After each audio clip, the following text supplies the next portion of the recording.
მონეზას გრძელვადიანი ონლაინ სესხით სარგებლობა მარტივია. სესხის მისაღებად საკმარისია. აირჩიოთ თანხა, გაიაროთ რეგისტრაცია და გადმორიცხოთ ერთი თეთრი თქვენი პირადი ანგარიშიდან. პირველი ეტაპის გასავლელად შევბრძანდით მონეზას ვებგვერდზე. აირჩიეთ სასურველი თანხა და ვადა. აქვე შეგიძლიათ იხილოთ გადახდის გრაფიკიც. შემდეგ დააჭირეთ თანხის მიღებას.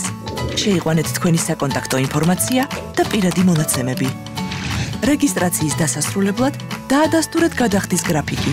აირჩიეთ სასურველი ბანკი და გადმორიცხეთ ერთი თეთრი თქვენი პირადი საბანკო ანგარიშიდან. ერთი თეთრის გადმორიცხვა შეგიძლიათ ნებისმიერი ბანკის ფილიალიდან ან საკუთარი ინტერნეტ ბანკიდან. გადარიცხვის დროს დანიშნულებაში აუცილებლად მიუთითეთ თქვენი სესხის 6 ნიშნა ნომერი და მიმღების დასახელებაში შპს ტვინო. სესხის დამტკიცების შესახებ ინფორმაცია გადმოგეგზავნებათ თქვენ მიერ მითითებულ ტელეფონის ნომერზე SMS-ის სახით, ელექტრონული პოსტის მისამართზე და მონეზას ვებგვერდის პროფილზე. დადებითი პასუხის მიღებიდან 15 წუთის განმავლობაში მოთხოვნილი თანხა ჩაირიცხება თქვენს პირად ანგარიშზე. მონეზა, პირველი გრძელვადიანი ონლაინ სესხი.